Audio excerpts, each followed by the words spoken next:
Yes, hi. This is Susan Elias again. Hi there. Hey, I do have a question on the machine, though, while I'm waiting for... Well, Nikki's here now. Okay. He should have called you back. Okay. So I was going to show you all the ins and outs and the basics of an overlock machine, a serger, or a baby lock, or a superlock, which is what I have here. And when I was threading it and just trying to check it out, I noticed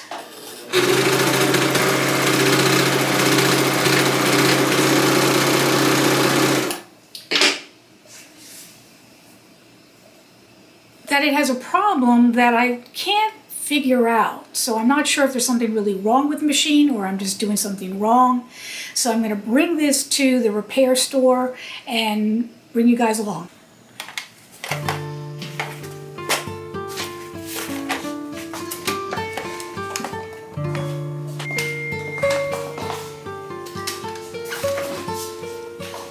Okay, so we're in the shop and I already have the machine starting to be diagnosed. It is skipping. Okay, let's see. Have you adjusted the knife? I have never touched the knife. Okay. Never touched the knife. Alright. Like, what I mean by that,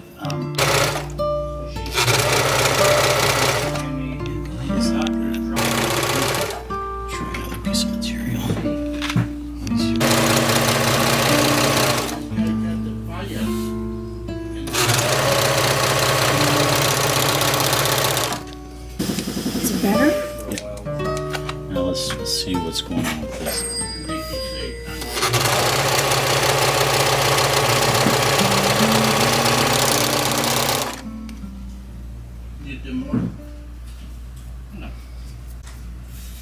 Alright, tighten that up a little bit.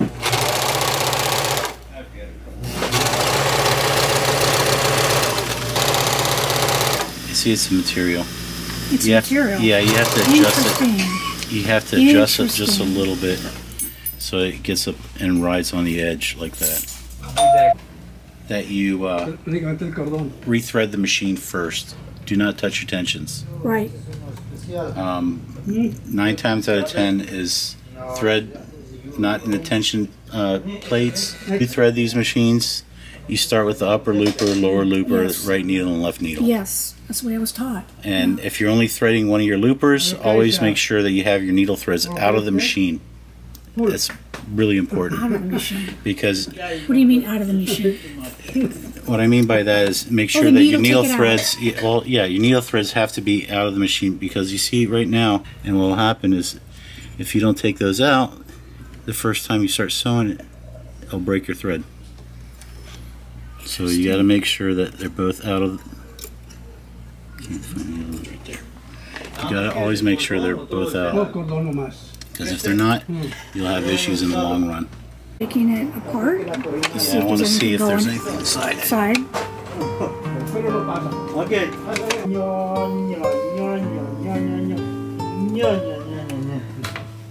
This is what you got to make sure.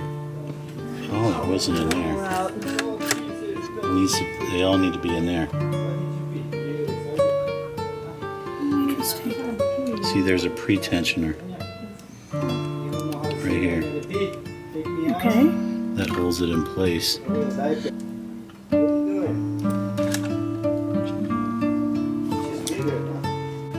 this trying to see if there's any threads in between the disc. Meanwhile, we've got tons of machines.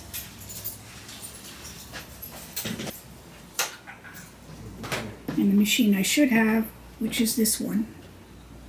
I have a lot of interesting machines. I could spend hours just doing videos on each one of these machines.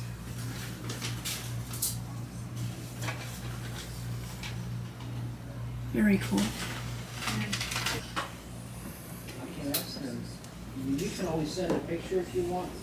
It's very important that it's engaged in the tension. In between the two tension plates. Very important. Okay.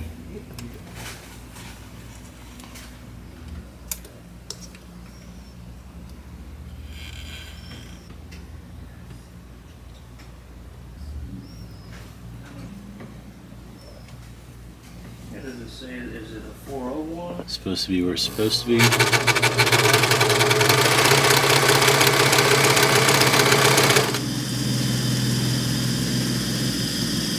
Tension's a little loose on that again.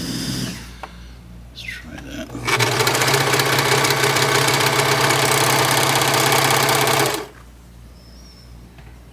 Okay, that tightened that up. So we'll bring that up.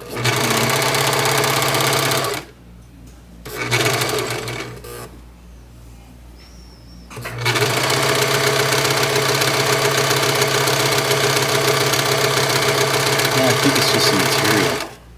Okay, interesting. I kind of believe that because I put some other fabric with it before, and it was fine. Sometimes these, you know, it is an older machine.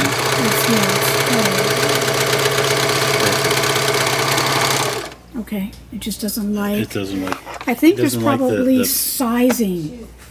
The sizing. Really? Oh yeah, tons of sizing. I'm sure. I have to hold it. Right? You might have to have a special needle. Okay. You might have to use like a sharp point needle. Okay. Maybe that might fix it.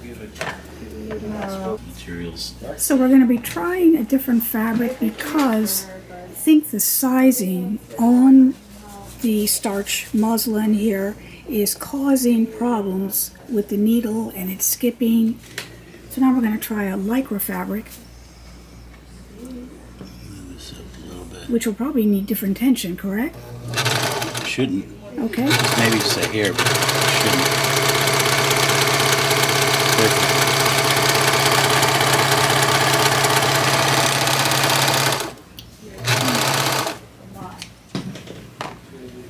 Let's see. Stitch is perfect.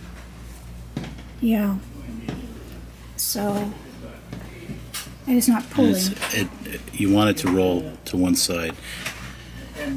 You do. You don't want to see the threads. Right. So But when it's usually, on and if it's tight and it's pulled, is it the right? It will show a little bit because of Okay. the print. Okay. But you don't see the threads. Right. I mean, if you really pull, you'll see threads. Right. But that is, you want it to pull on one side or the other, so it hides your threads. Okay. So what we figured out is that the tension was not being engaged as well as the fabric was an issue. So coming down here and seeing that and playing with the tensions and adjusting it and using different types of fabric to see that the tension itself was fine. It's the fabric, which might need a different needle if I was going to be working on that on a longer basis. Try this machine. A presser foot to lift the foot. Yes, yeah. Oh, it does. Okay.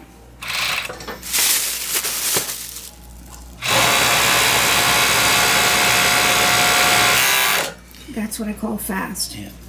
And it has a little cutter on the back.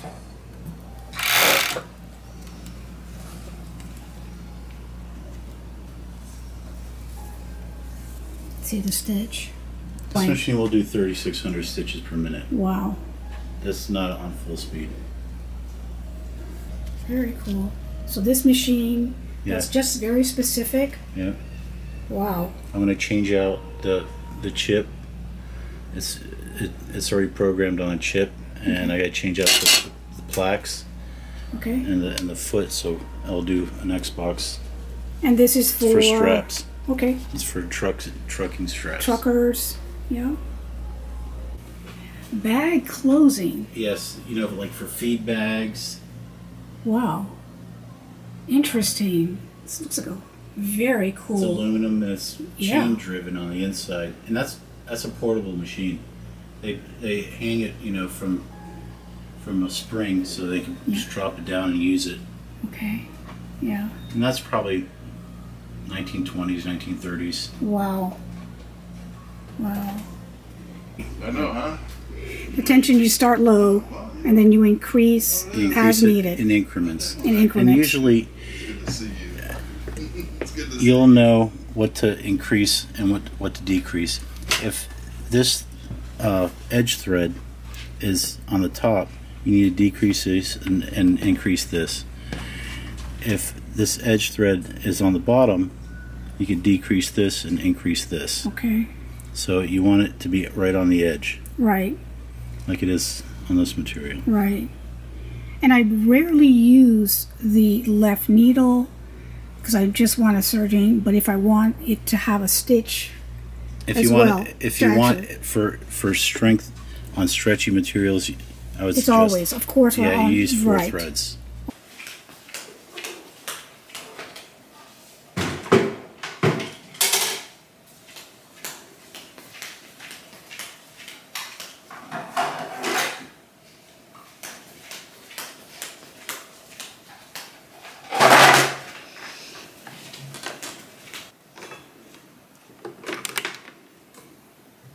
So I'm back home now, and I left the threads the way they were at the shop. I'm going to test it again with the fabric, and then I'm going to unthread it, thread it again, and see if I can maintain it at the same time showing you the threading of this machine. Let's get to it.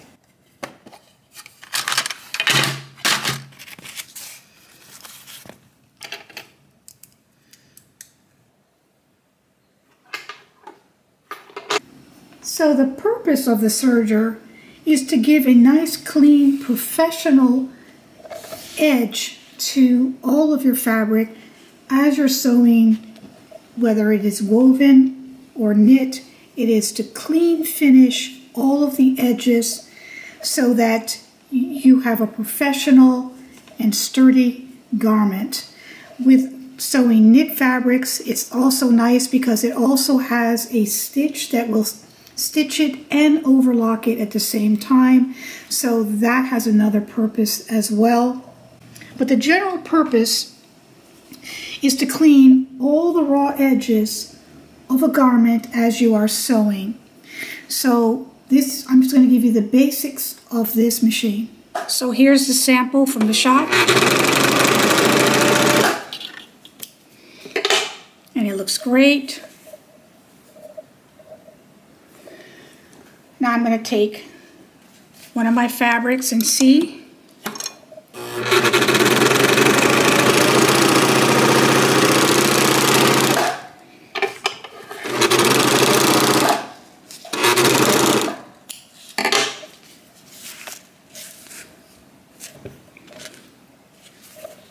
And that looks good as well. Try it on one of my knits.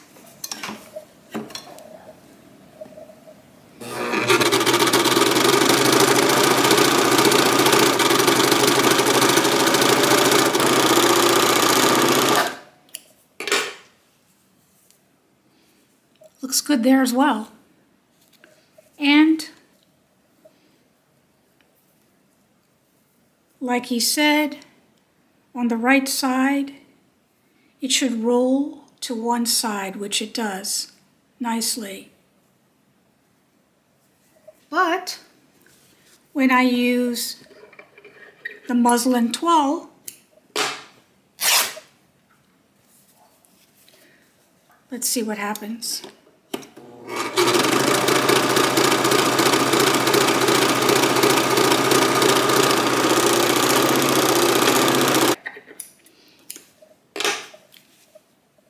Even that is great. So it very well could be the nuances of the threading of the machine. So let's look at it. So I'm cutting the threads.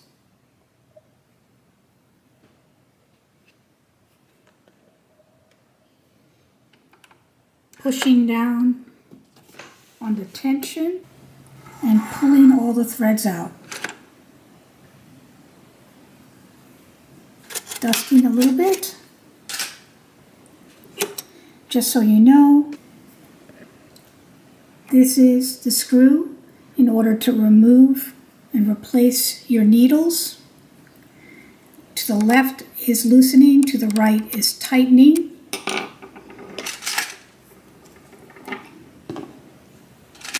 I used number 12s on this. That's my favorite, 10s or 12s of the Schmidts.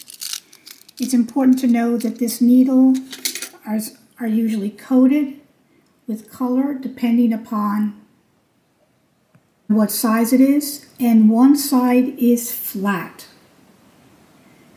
and the flat side goes towards the back.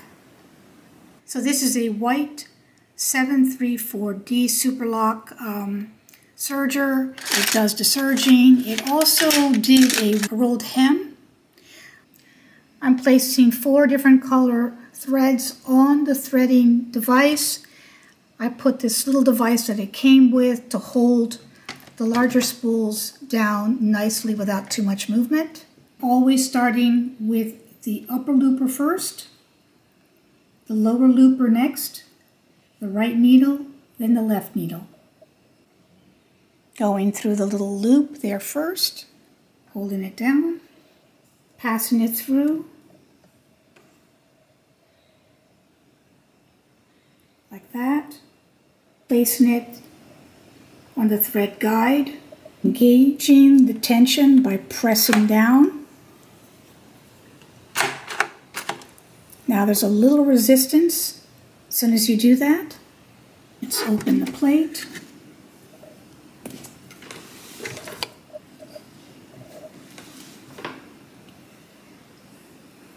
Putting it through this thread guide and just following the diagram. Each machine will have a different diagram and follow this particular machine.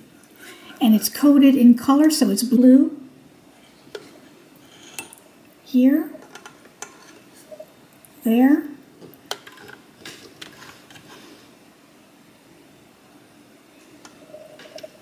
around the loop,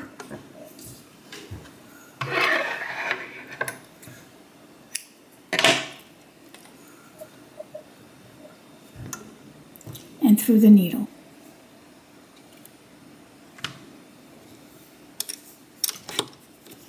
Back. Now the lower looper, the thread is on the thread guide.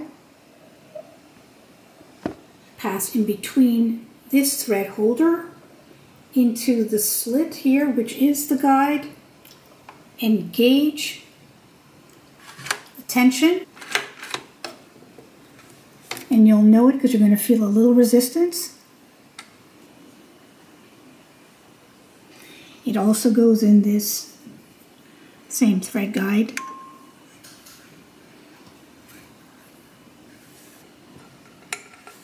And it's on the purple. Turning the wheel to lift up this thread guide. Here. Underneath this one here as well.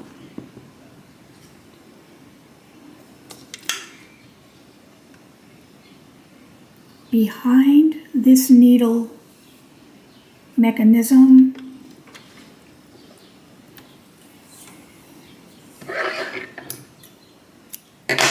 trimming the thread, pass it through the hole.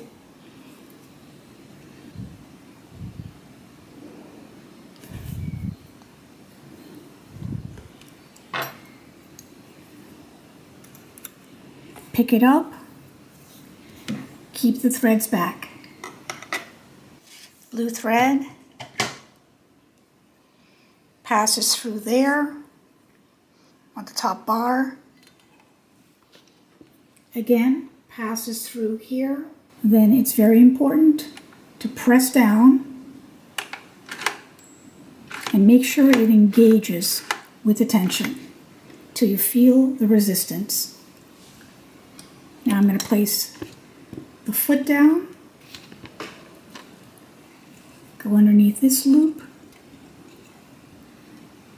around that little hook. Then there's a little hook to the right for the right needle.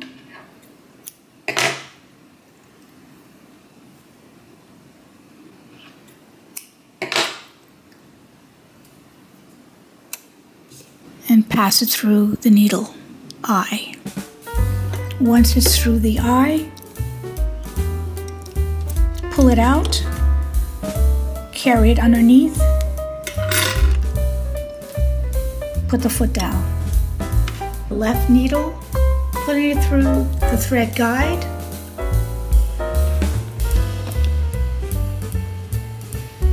and the last thread guide here. Through the slit, press down to engage the tension. You will feel the resistance, as you can see here. Then it goes around that same little hook to the left. There's also another hook.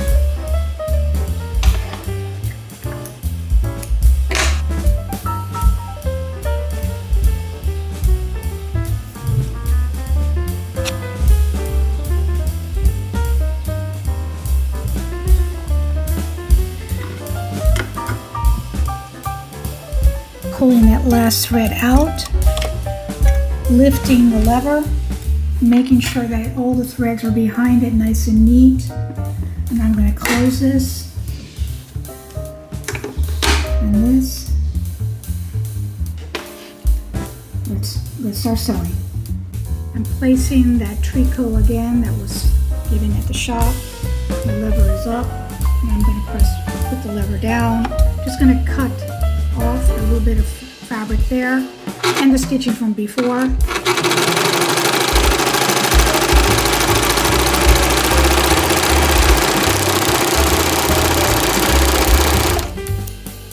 Great, it's just as fabulous as the one previous. Remember earlier how this was done at home? I'm going to go ahead and just chop off that old one and see what happens.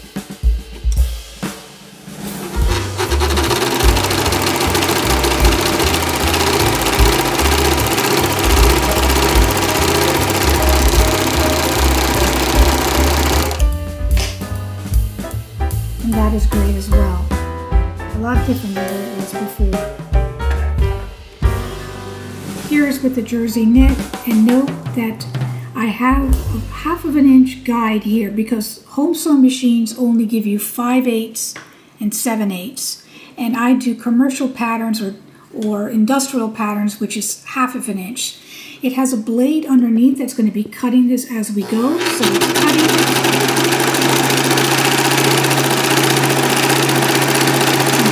So the moral of the story is patience.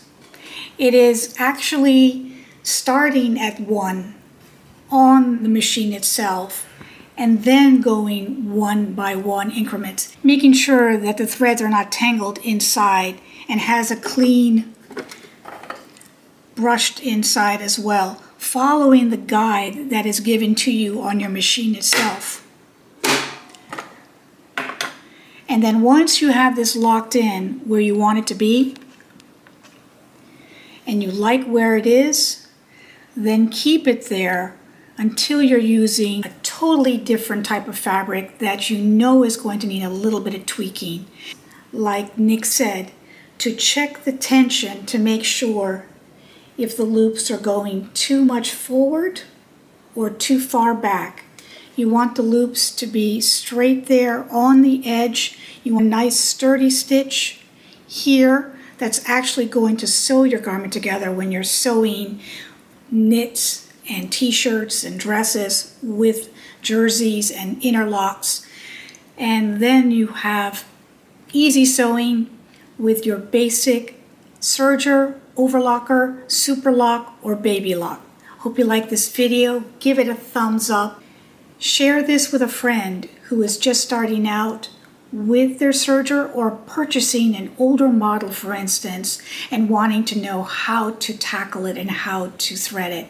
All right, guys, subscribe, come on board, and I'll see you next time. Thank you. Bye-bye.